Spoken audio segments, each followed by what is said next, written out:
राही जी, जी आप सिद्ध संकट मोचन धाम में तो प्रायः आया करते हैं। बिल्कुल। बाबा जी की जब कृपा होती है बुला लेते हैं। वाह, चम्मच इस स्थान विशेष से आपका आत्मिक कुछ लगाव है। हाँ, बाबा कल्याण भी करते रहते हैं वाह तो इससे लगाव और बढ़ गया है। वाह, भाई स्वार्थ से दुनिया जुड़ी हुई है, जहाँ से जिसका फायदा होता है आदमी वहाँ भागता है। हम अपने दर्शकों को बता दें आज कि हमारे बीच में इस धाम में दर्शन करने के लिए हम लोग तो आते ही रहते हैं, पर एक दूर गांव से एक हमारे मित्र शामन भाई भी आए हैं और स्वागत है आपका भैया। धन्यवाद। और अच्छा लगा आज सब मिलके, ये पहली बार मतलब तहरी खा रहे हैं। तो जब भी उत्तर प्रदेश आना होता है तो ये संकट मोचन धाम में तो आते ही है, वाह। गांव में तो आते ही है, तो बहुत अच्छा लगता है। मतलब आप ये पहली बार नहीं आ रहे हैं? अभी नहीं, आप पहली बार नहीं, बहुत बार आ चुके हैं। मतलब क्या है, गांव घूमने से मतलब असली पता चलता है कि कल्चर क्या है, रूप क्या है। तो शहर में तो वही है, सब दिखा दिखावा है। तो गांव में आते हैं, बहुत आनंद लगता है और सबको मिल भी जाते हैं। तो वही है। आपको क्या डिफरेंस लगा शहर में और गांव में, सारे एस्पेक्ट की अगर हम बात करें? नहीं मतलब क्या है, गांव में जो है, गांव में तो बहुत रूट कल्चर जो है यहीं पे है। अभी जब हम लोग बैठ रहे हैं यहाँ पे, तो यहाँ पे जो चीज़ बना है वो भी एकदम पूरा मतलब ओरिजिनली यहाँ से है। तो शहर में जो मिलते हैं, शहर में मिलने वाला चीज़ तो मिलावट, हाँ मिलावट है उसमें, तो वही है। अगर हम नेचुरल चीज़ है जो भी है। एनवायरनमेंट की बात करें अगर हम, हाँ, उसमें क्या फ़र्क देखते हैं आप? इसमें बहुत फर्क है। गांव में जो अभी हवा आ रही है, तो इस तरह हम सुकून से सांस ले पा रहे हैं, उस तरह सुकून से सांस हम लोग शहर में नहीं ले पाते। दूषण रहित। हाँ, यहाँ पे तो कोई फैक्ट्री भी नहीं है और पूरा खुला है, सब पॉल्यूशन लेस है, प्रकृति के करीब है। अच्छा, आप आज कब आए थे आप यहाँ पे? मैं तो हाँ, नहीं, इस बार आप कब आए हैं? इस बार मैं आया था 30 तारीख को आया, 29 तारीख को। 29। तो कहाँ कहाँ आप घूमे? यहाँ से आने से पहले कहीं आप घूमने गए थे? हाँ, घूमने गए थे, कानपुर गए थे, कानपुर सिटी में गए थे जी। तो उसके बाद वही वो आसपास उन्नाव में वही घूमे। कैसा लगा आपको हमारा कानपुर उन्नाव? बहुत अच्छा लगा। यहाँ का कल्चर थोड़ा हम लोगों से अलग है, अच्छा लगता है। जब भी मिलते हैं, जब भी यहाँ के लोगों से मिलते हैं तो बड़े दिल से मिलते हैं सब। आत्मीयता बहुत है आप लोग थोड़ा सा जल्दी हटाइए। जब अच्छा, अब अगर हम बात करते हैं यहाँ की, आपने मंदिर भी देखा, दर्शन भी करे, what are your inner feelings? Inner feeling मतलब हाँ, so when the inner feeling is that when we come here we feel little bit spiritual. Yes, our purpose is to roam here and there, but somehow when we come here we feel little bit spiritual inside, from inside. That we feel. हमारे साथ जैसा कि आप देख रहे हैं अभी तहरी बहुत चल रहा है। इससे पहले अभी आप लोग को बता दें कि हम लोगों ने अभी भुने हुए आलू का जो है सेवन किया था अभी 1 घंटे पहले, और सिंघाड़े है ना, सिंघाड़े का फ्राइड सिंघाड़े खाए थे, प्लस देसी, और वो भी उस सरसों के ऑयल से फ्राई किए गए थे जी, जो इन्हीं खेतों से, अपने खेतों से मेवालाल जी और सब लोगों ने इन हाउस प्रोडक्शन था।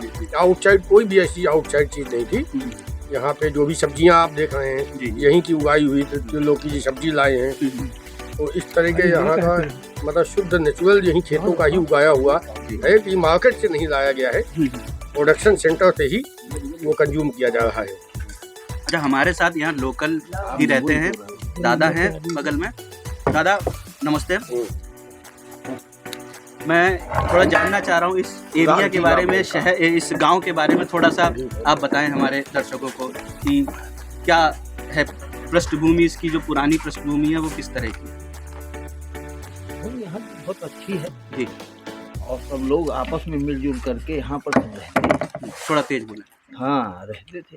और अब बहुत ही अच्छा है और बहुत ही अच्छा लगता है, सब एक दूसरे का सम्मान करते हैं। अगर हम देखें यहाँ पे एग्रीकल्चर के हिसाब से यहाँ पे किस किस तरह की खेती होती है यहाँ पे? यहाँ पर धान होता है, गेहूँ होता है और ये सब्जियाँ होती हैं। मतलब उपजाऊ होता जमीन है, उपजाऊ जमीन। वाह,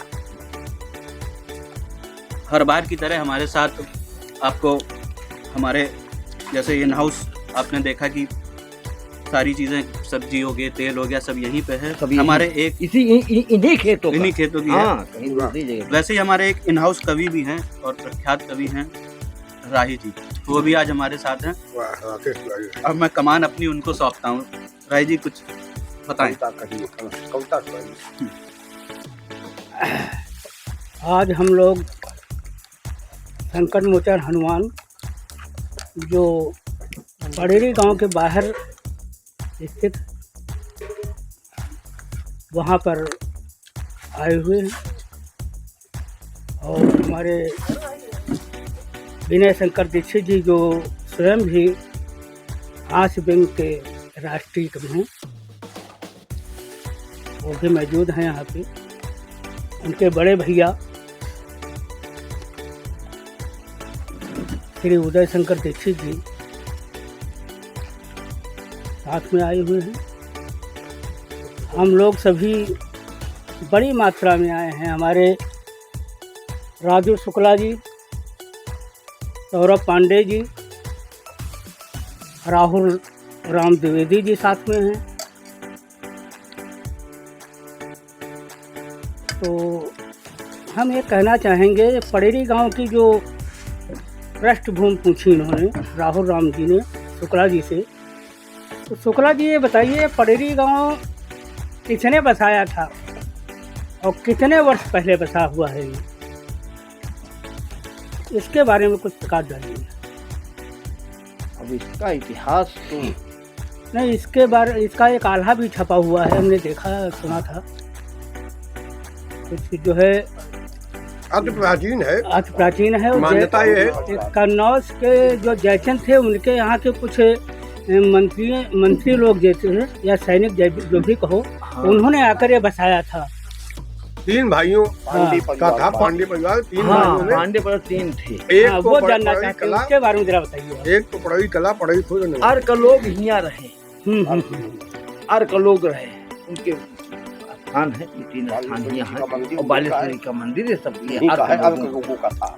अर्क लोगों का था। उसके बाद मतलब आदिवासी लोग होंगे।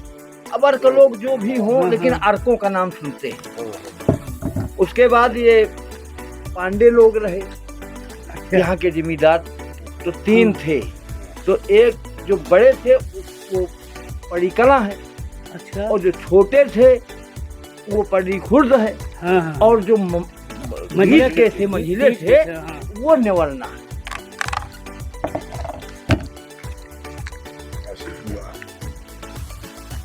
ये है। अब हम और इस गांव से बड़ी विभूतियां उत्पन्न हुई हैं। जी जी जी। पंडित द्वारका प्रसाद मिश्र कृष्णायन महाकाल के रचयिता और उत्तर मध्य प्रदेश के 2 मुख्यमंत्री हैं। वो उनका भी जन्म स्थान यही पड़ोरी खुर्द गांव है, यहीं के हैं। और यहीं बगल में पड़ोरी कला से पंडित गंगाराम पांडे स्वतंत्रता सेनानी रहे हैं। तो सामाजिक राष्ट्रीय संचेतना से भी ओत-पोत ये गाँव रहा है। यहाँ से बड़ी बड़ी विभूतियाँ निकली।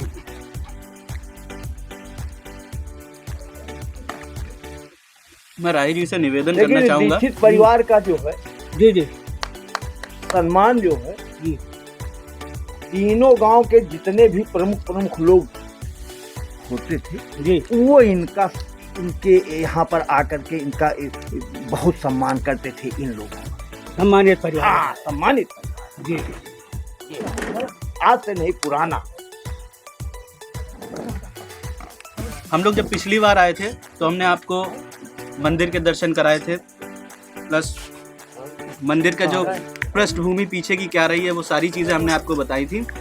आज इसलिए जो सेकंड पार्ट है, हम लोग ने एक तरह का चौपाल टाइप का करने की कोशिश करी है। अगर आपने पहला पार्ट इसका नहीं देखा है तो आई बटन में आपको मिल जाएगा, वहाँ पे आप देख सकते हैं जाके। तो राही जी से मेरी एक विनम्र निवेदन है कि कुछ अपने पिटारे से निकाल के हमारे दर्शकों को सुनाइए।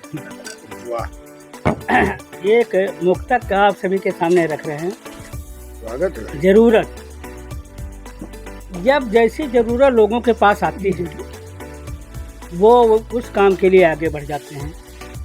अब जैसे गांव छोड़ने की बात है, गांव कोई आसानी से नहीं छोड़ता।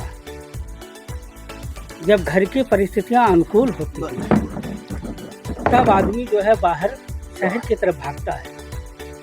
उसके लिए हम 4 लाइनें कहेंगे। देख घर की भी जरूरत, जो नहीं मचले रवानी।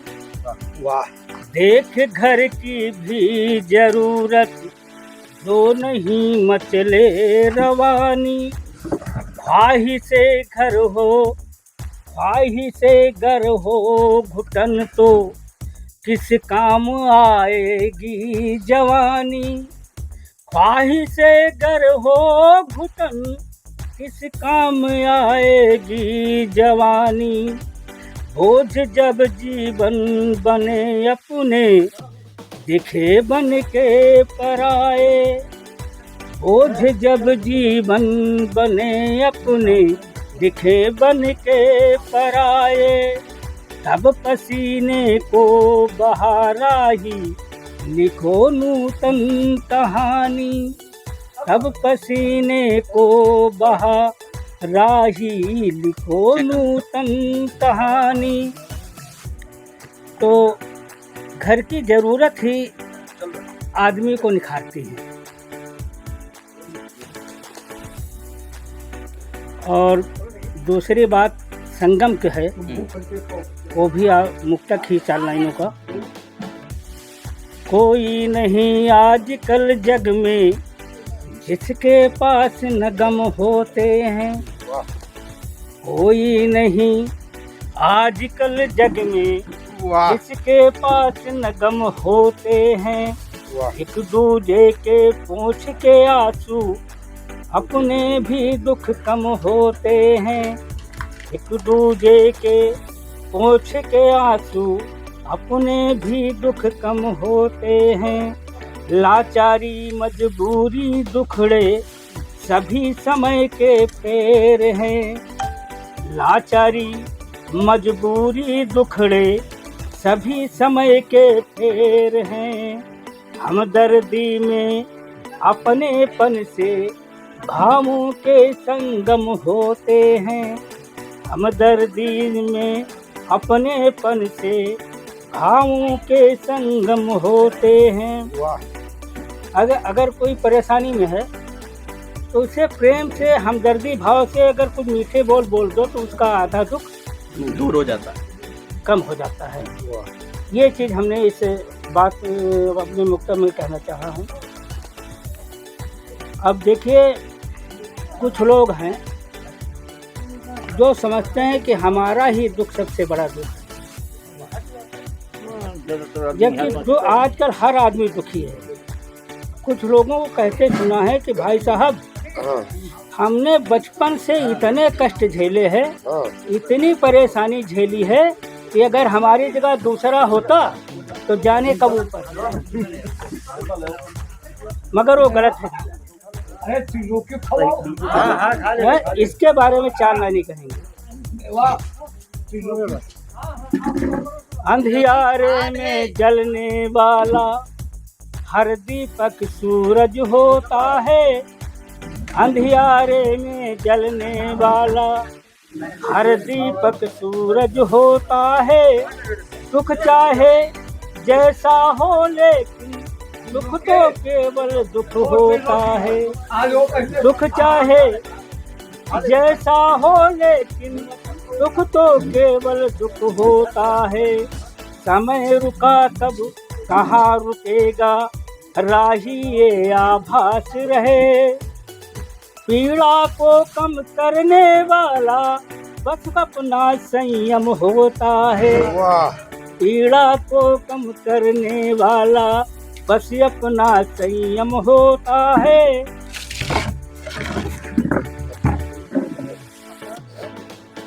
वाह वाही जी वाह, क्या सुंदर वाही जी ने प्रस्तुति दिया है भाई। जोरदार तालियों से राही जी का अभिनंदन कीजिए। और वाही जी इसी प्रकार आप हनुमान जी के दरबार में आते रहिए और आपकी तो बड़ी आस्था भी है और सिद्ध संकट मोचन धाम आपके सारे मनोरथों को पूर्ण भी कर रहे हैं। अच्छा, हर बार कुछ नया लेके आते हैं जब और भी यहाँ पे नया आते हैं। आप तो सतत सृजनशील रचनाकार हैं, आप कुछ न कुछ रचना करते ही रहते हैं। हम उम्मीद करते हैं कि शीघ्र पुनः आप नई रचनाओं के साथ सिद्ध संकट मोचन धाम में पुनः उपस्थित होंगे। और जगत के प्रांगण में हम लोग सब भोजन करते हुए आपकी कविताओं का भी स्वागत करेंगे। इन्हीं शब्दों के साथ बहुत बहुत अभिनंदन। बहुत तो दोस्तों, आपने सुना राही जी को। अब मैं बड़े ही आदर से हमारे बड़े भाई आशु जी को आमंत्रित करता हूँ कि कुछ वो भी अपनी कविताओं से इस महफिल को थोड़ा सा सजाएं। देखिए प्रिय राहुल जी, हम लोग हनुमान जी के दरबार में बैठे हुए हैं, बाबा विराजमान हैं। कुछ पंक्तियाँ पहले मैं उनके श्री चरणों में समर्पित करता हूँ जी। कि हनुमान हो भक्तों का माँ बढ़ाते सदा तुम मान हो। हनुमान हो भक्तों का बढ़ाते सदा तुम मान हो। तीनों लोकों चारों युगों में सर्वदा विद्यमान हो। तीनों लोकों चारों युगों में सर्वदा विद्यमान हो। और कौन कर सकता है भला तुम्हारे गुणों का बखान। कौन कर सकता है भला तुम्हारे गुणों का बखान। तुम बजरंग बली कृपा निधान सकल गुण निधान हो। और भक्तों की रक्षा हेतु चलाओ गदा तुम गदाधर बलवान हो। अभिमान में जो चूर कर दो उन्हें तुम सर्वशक्तिमान हो। चूर कर दो उन्हें तुम सर्वशक्तिमान हो। और किसी विधि करे गुणगान आशु अज्ञानी तुम सर्व विधान हो। और प्रकट हो बरसाओ कृपा निज भक्त पर कहाँ अंतर्धान हो। तो यहाँ तो बजरंग बली बाबा साक्षात हैं और भक्तों के कष्टों को दूर कर रहे हैं और एक भक्तों को सृजनात्मक सुंदर प्रकृति के प्रांगण में सुंदर परिवेश दे रहे हैं और यहाँ आकृष्ट कर रहे हैं कि बाबा के दर्शन भी करिए, प्रकृति के प्रांगण में प्रकृति के आस करके प्रकृति से कुछ सीख लीजिए।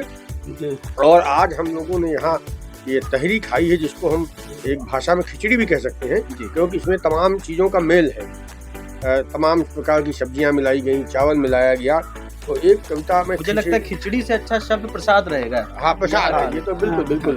तो वो जो हम लोगों ने प्रसाद रूपी खिचड़ी को ग्रहण किया है, उससे एक मैं उसके खिचड़ी में भी एक संदेश छिपा होता है। हम एक सकारात्मक जो संदेश है, सकारात्मक भाव है, उसे हमें लेने का प्रयास करना चाहिए। तो उसी पे कुछ पंक्तियां मैं प्रस्तुत करता हूँ कि राष्ट्रवाद का शंख बज रहा। और अवधी भाषा में, हमारे अवध के अपने गांव की भाषा में हमारे सब लोग बैठे हुए हैं, तो मैं गांव की भाषा में कवि कविता को पढ़ता हूँ कि राष्ट्रवाद का शंख बज रहा, कुछ के जन भोपू हिया बजाए रहे और तुरते ताल नहीं मिल रहा, आपन खिचड़ी अलग पकाए रहे। आपन खिचड़ी अलग पकाए रहे और खिचड़ी के दाल चाउर अलग हुई पावे ना, राष्ट्रवाद के दुई शब्द विलग हुई पावे ना। राष्ट्रवाद के दुई शब्द विलग हुई पावे ना, वरना पैदा हुई है राष्ट्रवाद और विवाद। और खिचड़ी से मेल जोल के सीख ले करो देश आबाद। खिचड़ी से मेल जोल के सीख ले करो देश आबाद। और छलनी सूप का हिया बिराए रही, छलनी सूप का हिया बिराए रही और कुछ झाड़ू करकट बिथराए रही। और खुशहाली के इंतजार में जनता बेहाल भई, खुशहाली के इंतजार में जनता बेहाल भई। कुछ सरकारें खिचड़ी बीरबल के पकाए रही, कुछ सरकारें खिचड़ी बीरबल के पकाए रही। और लाली पाप के चक्कर में भटको ना आप, लाली पाप के चक्कर में भटको ना आप, मिथ्या भाषणबाजी राहे भटकाए रही। और पोथी से ज्यादा मन मिजाज का पढ़ो, पोथी से ज्यादा मन मिजाज का पढ़ो, आश की कविताएं सच्चाई बतलाए रही। बहुत धन्यवाद। तो दोस्तों, ये आपने सुना, ये हमारा जो संकट मोचन धाम यहाँ का जो ब्लॉग था वो यहाँ पे आज पूरा होता है। पार्ट 1 में आपने देखा, इसके बारे में आपने जाना। आज हमने एक यहाँ पे छोटा सा एक ये गेट टुगेदर कह लीजिए, पंचायत कह लीजिए, चौपाल कह लीजिए, जो भी कह सकते हैं आप, तो ये रखा। अब हम आपको इसी यहीं पे आसपास के जो भी मंदिर हैं या जो भी दर्शनीय स्थल हैं उसमें आपको अगले एपिसोड में ले चलेंगे। तब तक के लिए जुड़े रहें हमारे साथ, बने रहें। मैं फिर आपसे मिलूंगा जल्दी ही इसी चैनल पे। तब तक के लिए धन्यवाद। जय भारत, जय भारती, जय शब्द गंगा, जय बजरंगबली। जय जय बजरंगबली। जय।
आज हम लोग माँ बालेश्वरी देवी धाम पे अति प्राचीन मंदिर है माँ बालेश्वरी देवी का।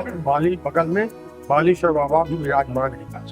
और मान्यता ये है कि कब मंदिर की स्थापना हुई इसके बारे में कोई निश्चित जानकारी नहीं दे पाता, इतना पुराना प्राचीन मंदिर है। ये पूर्वजों से हम लोग सुनते आए हैं कि उनके पूर्वज भी नहीं बताए पाए कि किस निश्चित समय से इसकी स्थापना हुई थी। तो इस तरह हम लोग पीढ़ी दर पीढ़ी सुनते चले आएंगे। प्राचीन मंदिर है और ये 3-4 गांवों के मध्य में विराजमान कह सकते हैं। पड़ई कला, इधर बगल में पाणन खेड़ा है, इधर तिवारी खेड़ा है। 3-4-5 गाँवों के मध्य में बीच में विराजमान माँ बालेश्वरी देवी का धाम है और गाँव की बस्ती से बाहर है ये मंदिर। आज हम यहीं पे आए हैं और बगल में तो कुछ आगे चलने पे एक सरोवर, अति प्राचीन सरोवर है। वो सरोवर कभी सूखता नहीं है। मान्यता है कि इसमें स्नान करने से खुजली आदि की बीमारी, चर्मरोग भी दूर होते हैं। और भोलेनाथ बाबा सगरेश्वर विराजमान हो भी अति प्राचीन मंदिर है। और उसके अगर हम आगे बढ़ेंगे तो करीम शाह बाबा की मजार है। तो इस प्रकार से देखा जाए तो यहाँ एक सांप्रदायिक सद्भाव का भी एक परिवेश है। माँ बालेश्वरी देवी और सगरेश्वर और अपने करीम शाह बाबा, हमारे साथ तो कई बार ऐसा हुआ सद्भाव यात्राओं में मुसलमान भाई भी आए हैं तो उन्होंने सर्वप्रथम माँ बालेश्वरी देवी के दर्शन किए हैं, फिर उसके पश्चात सगरेश्वर बाबा के दर्शन किए हैं, फिर हम लोग जाकर के करीम शाह बाबा की मजार में चादर पोशी किया है। तो इस तरीके से है। और आज यहाँ पे हम लोग उपस्थित हैं, माँ बालेश्वरी के दर्शन किए हैं। इसके बारे में विस्तृत जानकारी हम पुनः इतने कम समय में इस धाम के बारे में और परिचर्चा किया जाना, यहाँ क्या क्या होता है, क्या सांस्कृतिक कार्यक्रम होते हैं, कैसे कैसे लोग इस क्षेत्र के यहाँ दर्शन करने के आते हैं, इस सब के बारे में एक विस्तृत जानकारी के लिए हम लोग अगले एपिसोड में माननीय राहुल राम द्विवेदी जी के साथ उपस्थित होंगे, फिर उसकी जानकारी साझा करती है आपके साथ। धन्यवाद।